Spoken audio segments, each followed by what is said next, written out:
మామలు వీళ్ళంతా రాస్తా ఉండేవారు. ఒక శ్రీరామకోటి బుక్ ఉంటుంది కదా! దాంట్లో గడులు చిన్న చిన్నగా ఉంటాయండి. దాంట్లో ఇరికించి ఇట్లా ఇంత స్ట్రెస్ తీసుకొని రాస్తూ ఉంటారు.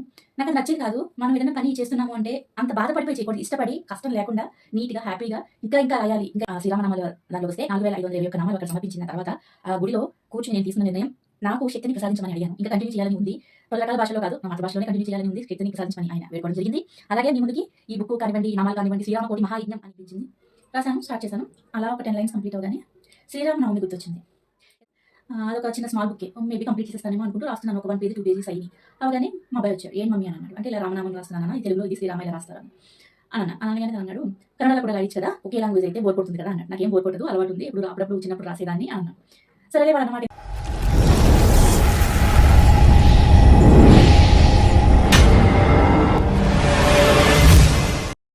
హలో ఎవ్రీవన్, అందరికీ నమస్కారం. థంబ్నెయిల్ చూసి వీడియోలోకి వచ్చారు కదా. ఫస్ట్ అందరికీ కూడా హాయ్ బిగ్ హాయ్ అండి. థంబ్నెయిల్ చూస్తే కొద్దిగా మ్యాటర్ అయితే మీకు అర్థమై ఉంటుంది. సో ఎవరికైనా అర్థం కాకపోతే బిఫోర్ వీడియోస్లోకి వెళ్ళి చూడండి. కొత్తగా సబ్స్క్రైబ్ చేసుకున్న వాళ్ళు ఈ మధ్యనే చాలా సబ్స్క్రైబ్స్ వచ్చినాయి ఒక 1 వీక్ నుంచి. అందరికీ కూడా బిగ్ హాయ్. సో ఈరోజు నేను ఏం చేసిన విషయం ఏంటంటే, సో ఈ దీక్ష ఎలా స్టార్ట్ చేశాను, అసలు ఎందుకు స్టార్ట్ చేశాను అనేది మనం ఈ వీడియోలో తెలుసుకోబోతున్నాం. దీక్ష స్టార్ట్ చేయాలి అని అనుకోలేదు, భగవంతుడే నాతో చేయించుకున్నారు అని నాకు 1 by 1 స్టెప్ బై స్టెప్ నేను చేస్తూ ఉంటే నాకు అర్థమైంది. శివాజ్ఞ లేనిదే చీమైనా కుట్టదు అని అంటారు. కొన్ని పనులు కాదు, ఏ పనైనా సరే ఆయన మనం చేయాలనుకున్న కొన్ని పనులు చేయలేము, చేయించలేము ఎవరి చేత అయినా సరే. అలాగే ఇది కూడా, ఈ కార్యం కూడా ఆయనే నడిపించుకుంటున్నారంట, నాదేం లేదు దీంట్లో. ఇప్పుడైతే మనం డైరెక్ట్ మ్యాటర్లోకి వెళ్ళిపోదాం. ఏంటి అంటే, every day, every minute, every second కూడా ఒకేలా ఉండదు కదండి. ఈ క్షణం ఆనందంగా ఉన్నావు అంటే నెక్స్ట్ క్షణమే మనం వెతుక్కుంటూ వచ్చేస్తుంది సాడ్నెస్. అది అందరికీ తెలిసిన విషయమే. ఎవ్రీ వన్ లైఫ్లోనూ జరుగుతూనే ఉంటాయి. అలాగే నా లైఫ్లో కూడా సాడ్నెస్ అనేది వస్తుంది, లోపల నుంచి బాధ వస్తుంది, బాధ అనేది ఉంది. సో ఉన్నప్పుడు ఆ బాధను తగ్గించుకోవాలి. అదేంటో నాకు ఎట్లాగో తెలియట్లేదు. తెలియని సందర్భంలో హాల్లో కూర్చుని అట్లా చూస్తుంటే అక్కడ బుక్స్ కనిపించినాయి. నాకు ఒక మంచి అలవాటు ఉందండి. ఏంటంటే, ఫస్ట్ ఆఫ్ ఆల్ నా మాతృభాష తెలుగు రాయటం అన్నా, చదవటం అన్నా చాలా చాలా చాలా ఇష్టం. ఆ స్వచ్ఛతే అందరూ అంటూ ఉంటారు, నా పదాలు చాలా స్వచ్ఛంగా ఉంటాయి, చాలా బాగా మాట్లాడతారు మీరు. అక్కడి నుంచే నాకు వస్తుందన్నమాట. కనిపించింది, తీసి రాయటం స్టార్ట్ చేశాను.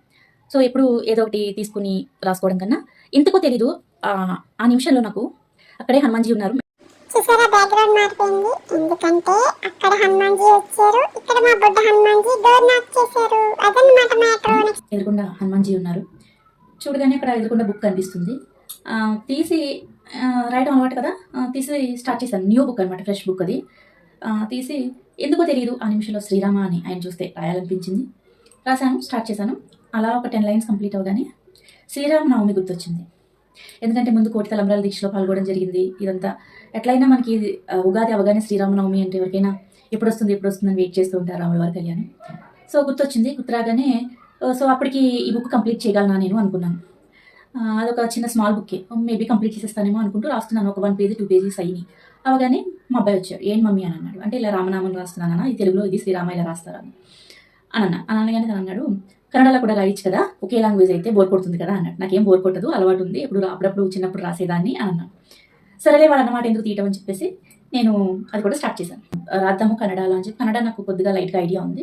సో గూగుల్ సహాయంతో శ్రీరామ అని రాశాను. అదొక పేజీ రాయగానే నా మైండ్లో సడన్గా ఇంకొక లాంగ్వేజ్ కూడా ట్రై చేస్తే బాగుంటుంది కదా అని అనిపించడంతో నెక్స్ట్ కొంచెం తమిళ్ హార్డ్గా ఉంటుంది కదా, నేర్చుకున్నట్టు కూడా ఉంటుందని చెప్పేసి తమిళ్లో రాశాను. అలా 3 లాంగ్వేజెస్ కంప్లీట్ అయింది. నెక్స్ట్ ఇంకొకటి వచ్చింది, మళ్ళీ ఇంకొకటి చూద్దాం, మలయాళం చూద్దాం అనుకున్నాను. అలా 7 లాంగ్వేజెస్లో నేను శ్రీరామ అని ఆ బుక్ని ఫినిష్ చేశానండి. అదొక తెలియని సంతోషం. 7 లాంగ్వేజెస్లో శ్రీరామ అనే వర్డ్ నేను నేర్చుకున్నాను. తెలుగు నాకు ఎలాగ వచ్చు, మిగతా 6 లాంగ్వేజెస్ అనమాట, మొత్తం 7 లాంగ్వేజెస్. ఈ 7 లాంగ్వేజెస్ వరుస ఏంటి, 7 ఎందుకు వచ్చినాయి నా మదిలోకి అనుకోకుండా 7 అయినాయండి. అది ఎప్పుడు కౌంట్ చేశాను, సగం బుక్లోకి వచ్చాక ఎన్ని లాంగ్వేజ్లు అబ్బా అని చూస్తే 7 వచ్చినాయి. 7 ఏంటో చెప్పనా? తెలుగు తెలుసు మీకు, Kannada, next Tamil, next Malayalam, next Hindi, next Gujarati, next ఒడియాలో ఫస్ట్ లెటర్ ఇప్పుడే చూడడం అండి. నేను ఎంత సర్ప్రైజ్డ్గా ఫీల్ అయ్యానంటే, నేను 7 లాంగ్వేజెస్లో నేను ఆ బుక్ ఫినిష్ చేశాను. నెక్స్ట్ వస్తుంది వీడియో చూడండి. యాక్చువల్లీ 7 లాంగ్వేజెస్లో రాశాను కదండి, అది ఇన్ మిడిల్ చూసుకున్నాను కదా. యాక్చువల్లీ నేను స్టార్ట్ చేసిన డేట్ ఉంటుంది కదా, ఎండ్ అయ్యేటప్పటికి బుక్లో 4521 నామాలు వచ్చినాయండి మొత్తం కౌంట్ చేసిన తర్వాత. అది ఎండ్ అయ్యే డేట్కి సో 1 వీక్ బిఫోర్ కదా నేను స్టార్ట్ చేసింది. నేను సర్ప్రైజ్గా, నాకే సర్ప్రైజ్ అనిపించింది, 7 రోజుల్లో ఫినిష్ చేశానండి. ఎటు చూసినా 777 7 రోజుల్లో నేను 4521 నామాలు 7 భాషల్లో ఫినిష్ చేశానన్నమాట, శ్రీరామనామాలు. అసలు నేను షాక్లో ఉన్నాను. ఈ 7 ఎందుకు వచ్చింది క్వశ్చన్ మార్క్. చెప్పండి చూద్దాం. కొన్ని సెకండ్స్ మీకు గ్యాప్ ఇస్తాను, అది మీరు గెస్ చేయలేరు, ఎందుకంటే నేను చెప్పేస్తున్నాను. యాక్చువల్లీ మా ప్రోగ్రామ్ వచ్చి శ్రీరామనవమికి తిరుపతిలో మేము వెళ్ళడానికి ప్లాన్ చేసుకున్నాం, తిరుపతి. సో ఆ రోజు మా వాడి బర్త్డే. సో వాడే అదర్ లాంగ్వేజ్ని, ఫస్ట్ తెలుగు నుంచి అదర్ లాంగ్వేజ్ని యాడ్ చేసింది వాడే. వాడి రూపంలో శ్రీరామచంద్రమూర్తి నా చేత రాయిపించుకోవాలని ఉండి, నాకు అదృష్టం ఉండి ఇలా మీ ముందుకు రావాల్సి ఉందేమో, నేను ఇంతమందికి చెప్పాల్సి ఉందేమో ఇదంతా, అందుకని నేను రాయడం జరిగిందండి. అది 6 సంవత్సరాల క్రితం మొక్కండి. అది 6 years బ్యాక్ ఒకసారి తిరుపతి వెళ్ళి పోస్ట్ పోన్ అయిన మొక్కు. అండ్ మళ్ళీ టికెట్స్ బుక్ చేసుకున్నాను జనవరిలో. అప్పుడు కూడా అనివార్య కారణాల వల్ల అది స్టాప్ అయిపోయింది. నౌ ఇప్పటి కోసం అది ఎందుకు ఉన్నదా అన్న క్వశ్చన్ మార్క్ చాలా మందికి ఎన్నో ప్రోగ్రామ్స్ పోస్ట్ పోన్ అయిపోతూ ఉంటాయి. ఏదైనా మన మంచికే అనుకోవాలని అంటూ ఉంటారు కదా పెద్దవాళ్ళు, ఇదన్నమాట. ఇప్పుడు ప్రూఫ్ అయింది నాకు. ఎట్లా జరిగిందంటే అది అసలు నేను వర్ణించలేనమాట. ఆడ బర్త్డే ఒకటి కలిసి వచ్చింది. ఆడ బర్త్డే కని టికెట్స్ బుక్ చేసుకున్నది వాడే, మొక్కివ్వాలి వాడికే మొక్కివ్వాలి, మెయిన్ మొక్కుకున్నది వాడి కోసమే. సో వాడి మొక్కు ఒకటి.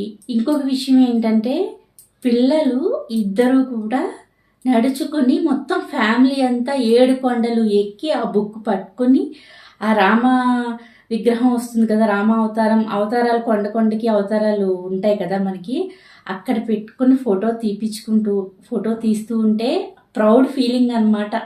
అది తీసుకెళ్ళి కుబేర హుండీలో వేయటం జరిగిందండి. నా జన్మ ధన్యం అయిపోయింది. అందరూ మనీ వేస్తారు, మనీతో పాటు నా చేతులతో ఎంతో ప్రేమగా రాసిన రామనామాన్ని, బుక్ని అక్కడ 7 లాంగ్వేజెస్లో సమర్పించడం అనేది నా పూర్వజన్మ సుకృతం అండి. నిజంగా ఆయన సంకల్పంలోంచే పుట్టుకొచ్చింది ఇది. సో ఇదంతా జరగడానికన్నా ముందు 2 నెలల ముందు, ఒక 1.5 to 2 months ముందు కోటి తలంబ్రాల దీక్షలో పాల్గొనడం జరిగింది. ఇది కూడా అసలు అనుకోకుండా అసలు నాకు అవకాశం వచ్చింది. అవకాశాన్ని కల్పించుకొని నేను సద్వినియోగం చేసుకుని దీంట్లో కూడా మా నైబర్స్ కానివ్వండి కొంతమంది పార్టిసిపేట్ చేయడం జరిగింది. వాళ్ళు కూడా చాలా హ్యాపీగా ఫీల్ అయ్యారు. సో అది కూడా చాలా దిగ్విజయంగా ఫినిష్ అయింది. అది ఫినిష్ అయిన తర్వాత రాముల వారి కరుణ, మరి నేను ఏది చేసినా అండి హార్ట్ఫుల్గా చేస్తాను. నేను ఏది చేసినా 100% ఇవ్వడానికి ట్రై చేస్తాను. అందుకని వాళ్ళ చేత కూడా కొంచెం స్ట్రిక్ట్గానే చెప్పి చేయించడం జరిగింది. సో అలా అయితే ఆ ప్రోగ్రామ్ ఫినిష్ అయింది. ఆ ప్రోగ్రాంలో నాకు హెల్ప్ చేసిన వాళ్ళకి ప్రతి ఒక్కరికి నా థ్యాంక్ యూ, ధన్యవాదాలు. చాలా చాలా చాలా థ్యాంక్స్ అండి. మీకు కూడా భగవంతుడు అవకాశం కల్పించాడు నా ద్వారా అని నేను చాలా చాలా ప్రౌడ్గా ఫీల్ అవుతున్నాను. దానికన్నా ముందు ఈ ప్రోగ్రామ్ని ఎవరైతే కండక్ట్ చేశారో వాళ్ళకి కూడా అసలు నేను మాటలు ఎక్స్ప్లెయిన్ చేయలేకపోతున్నాను. ఇది కూడా ఇలాగా నాకు ఈ అవకాశాన్ని కూడా దేవుడు కల్పించడానికి అది నా ఆది అనమాట. ఈ కోటి తలంబ్రాల దీక్ష గురించి ఇంకా వివరాలు పూర్తిగా కావాలంటే వీడియోలో ఉంది, వెళ్ళి చూడండి.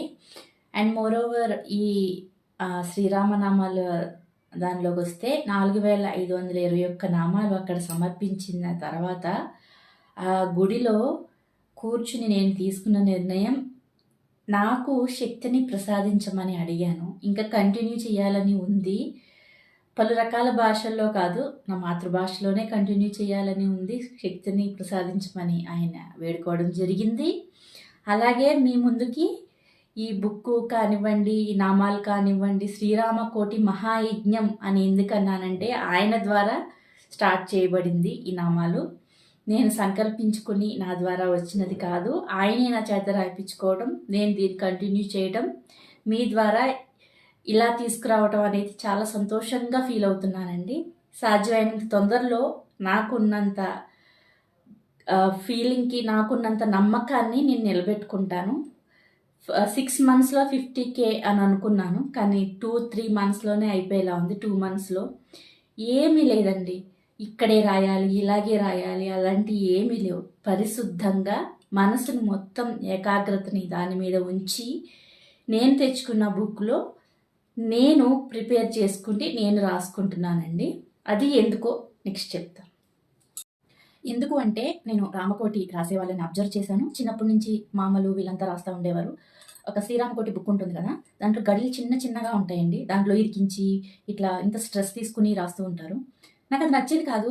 మనం ఏదైనా పని చేస్తున్నాము అంటే అంత బాధపడిపోయి చేయకూడదు. ఇష్టపడి కష్టం లేకుండా నీట్గా హ్యాపీగా ఇంకా రాయాలి, ఇంకా ఎన్ని కోట్లైనా రాయగలిగి ఇలా ఉండాలి అని చెప్పి రాయాలి అన్నది నేను వాళ్ళని స్ట్రెస్ని చూసి అనుకునేదాన్ని. అక్కడ మాట్లాడుతూ ఉంటారు, ఇక్కడ రాస్తూ ఉంటారు, దానివల్ల ఫలితం ఏముంటుందండి. సో అలా కాకుండా నేనేం చేశానంటే నేనే బుక్ తెచ్చుకున్నాను.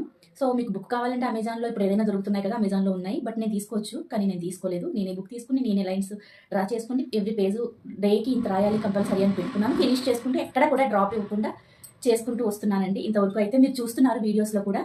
సో నేను చెప్పేది ఏంటి అంటే దీని ద్వారా అందరికీ మనం ఏదైనా చేయాలి అనుకుంటే మన రాతలో ఉంటే దేన్ని కూడా ఎవరు ఆపలేరు. అది ఎలాగైనా ఎప్పటికైనా ఫినిష్ అవుతుంది. ఇది కూడా అతి తొందరలో నేను ఫినిష్ చేసుకోబోతున్నాను. జై శ్రీరామ్. ఈ వీడియో ఇంతటితో సమాప్తం అండి.